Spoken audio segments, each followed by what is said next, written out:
I'm back finally. I'm going to put this engine together real quick. I'm going to put the new bearings on the old crank, put the new piston and cylinder, and I think this actually came with another belly pan. One thing I'm looking at with this, I'm wondering if this has been rebuilt, because I don't remember STIHL, and I could be wrong. It's been years since I've seen some of these, but I don't remember STIHL using a gray sealer between the, basically the crankcase halves.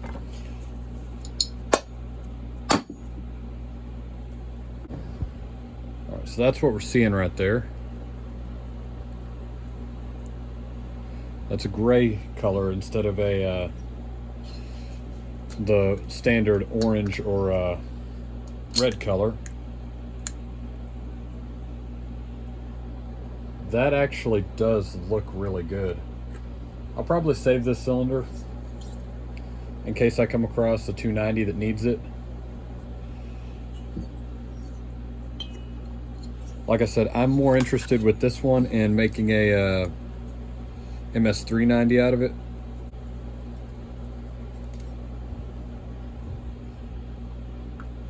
All right, there's that.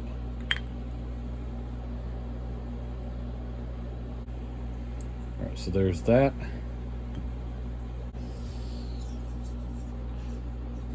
Now, I've shown this in several videos, but I'll still show it again. Let's take those seals off real quick. Here is my bearing puller. I've included it in the past couple videos where I've done a crankcase, so you should get a full description. You can find these on eBay pretty cheap. They're a handy tool to have if you do quite as many crankcases as I've done. You can do a couple other ways with like a vise and a hammer. I'd really not recommend it because you don't want to mess up the end of your crankshaft.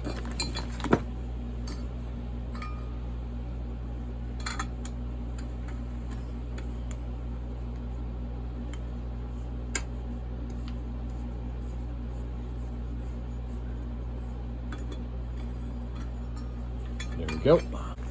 All right, brand new wrist pin bearing. SKF bearings. And I think these seals are BOA. I don't remember offhand. Either way, we're just gonna have fun building the 390.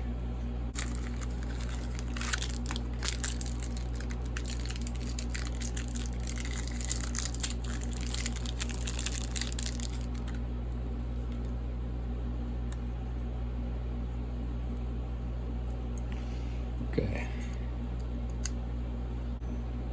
All right, this is my custom puller I built.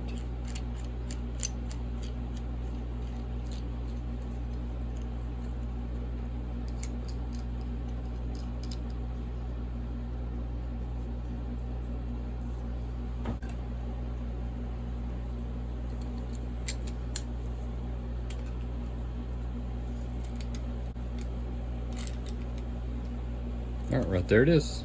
Just lightly touched it.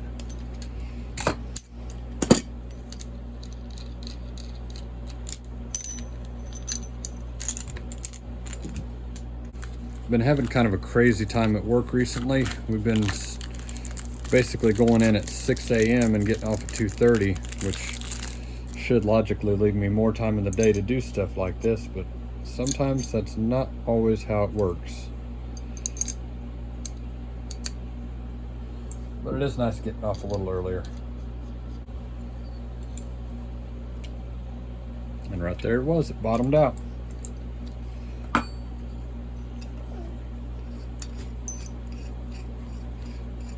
Now, building a saw like this does leave me wondering occasionally why there weren't more clamshell like 60-65cc saws. I don't remember seeing a whole lot of them. I remember mainly the 50cc's, everybody had them. And then you had the 290, which everybody and their dog had one of those. But very few people had, like, at least where I've lived, very few people have a 390. I'm not really sure why that is. We'll do the seals here in just a minute. I was right, this thing did come with a brand new belly pan.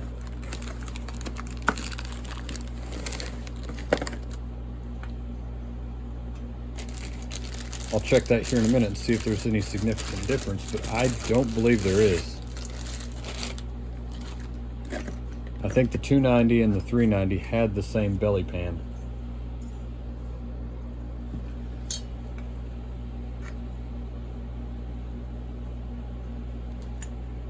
Yep, same bolt pattern, same bearing pockets, same everything.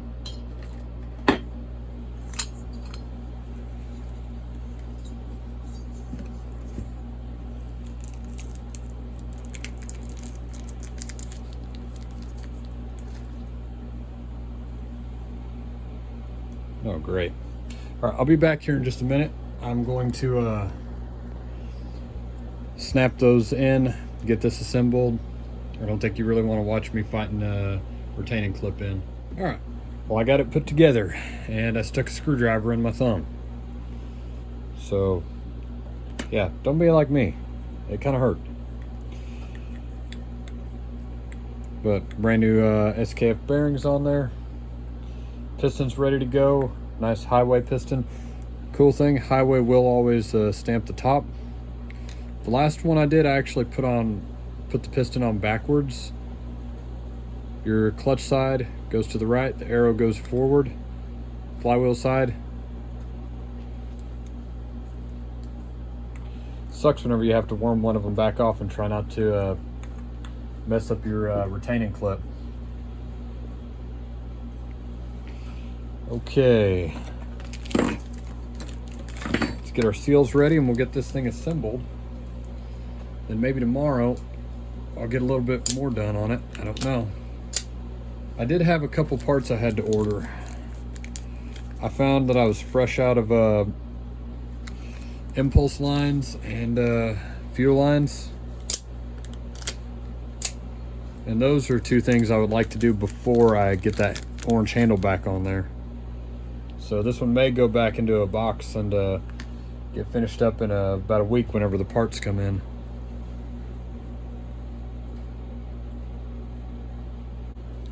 All right.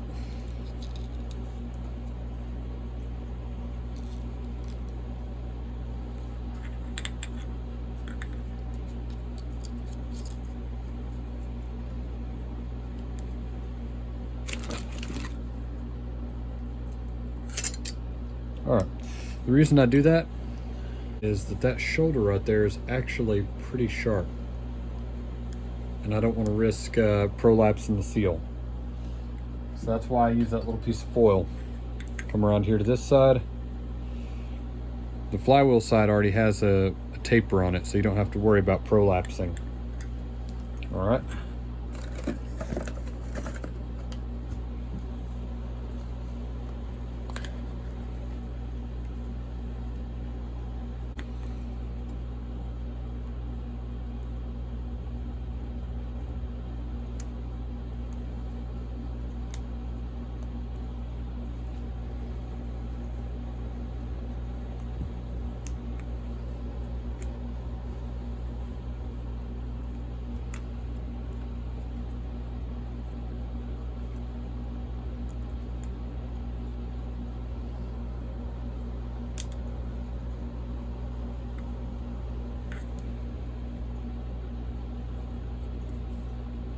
All right, there we go.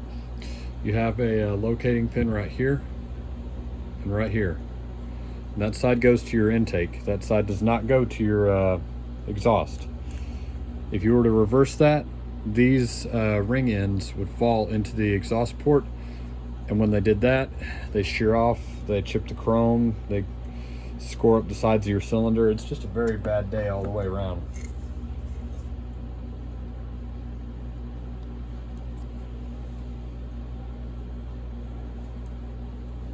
Again, I like to put my oil basically on my rings and my piston skirts, and that's pretty much it. This is just 2-stroke oil. I put a streak down the cylinder wall, and then I just rub it around the cylinder walls, and after that we're pretty well good.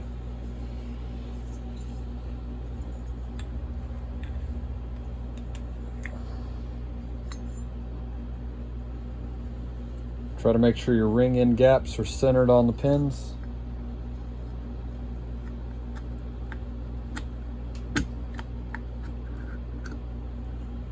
All right, now you have to adjust your seals.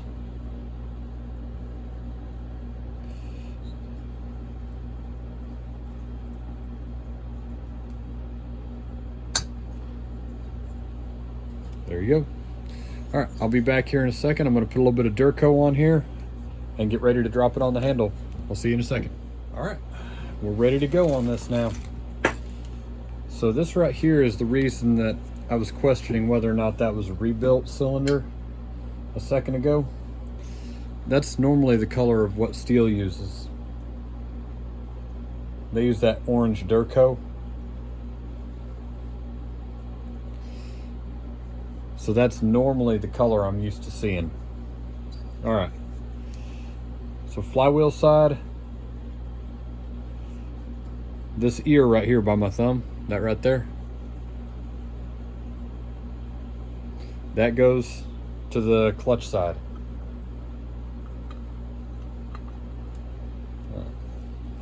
Squish that down a little bit.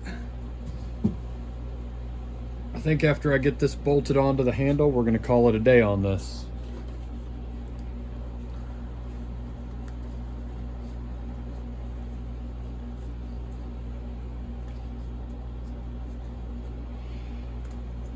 All right.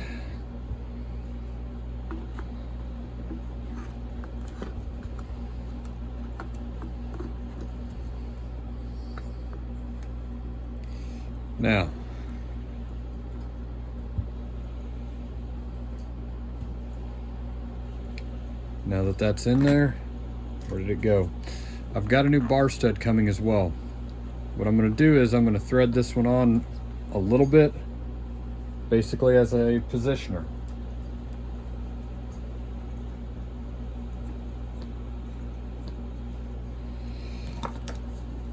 The reason is I don't want to get the crankcase bolts all tightened down with the sealant on there and have to break them loose in order to get the bar stud back in.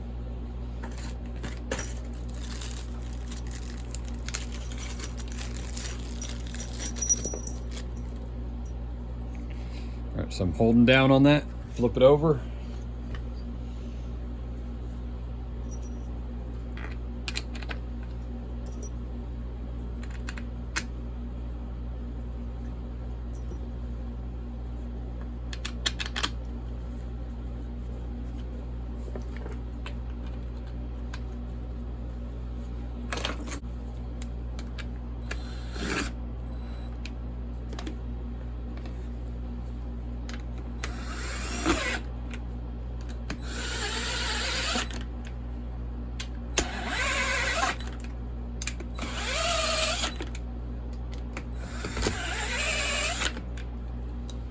All right, that actually went through pretty easy. All right. There it is. All right.